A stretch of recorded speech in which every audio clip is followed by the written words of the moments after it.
গ্যালারিতে একটা পোস্টার হাতে একজনকে দেখা গেল। রঙিন সেই পোস্টারে এক পাশে রোনালদোর ছবি, আর অন্য পাশে লামিন ইয়ামাল।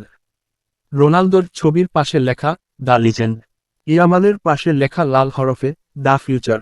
ম্যাচের ফলাফল তাই জানালো, ভবিষ্যৎ থাকলো আর লিজেন্ড বিদায় নিল। বিশ্বকাপের মাঠ আগের দিন দেখেছিল নেইমারের কান্না, এদিন সাক্ষী হলো রোনালদোর চোখের জলের।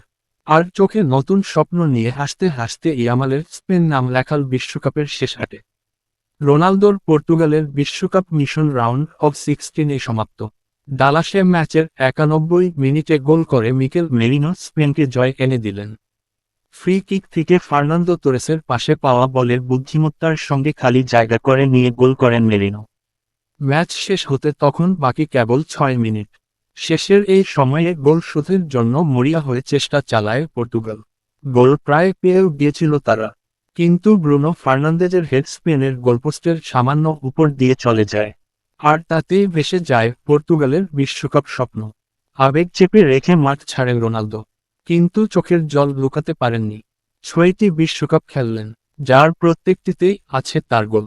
কিন্তু স্বর্ণালী ট্রফির বিশ্বকাপ হাতে নিয়ে উল্লাস করার স্বপ্নটা তার অপূর্ণই রয়ে গেল। বাড়ি ফেরার প্লেন ধরছে পর্তুগাল, আর স্পেন কোয়ার্টার ফাইনালে মোকাবিলা করবে বেলজিয়াম অথবা যুক্তরাষ্ট্রের যেকোনো একটির।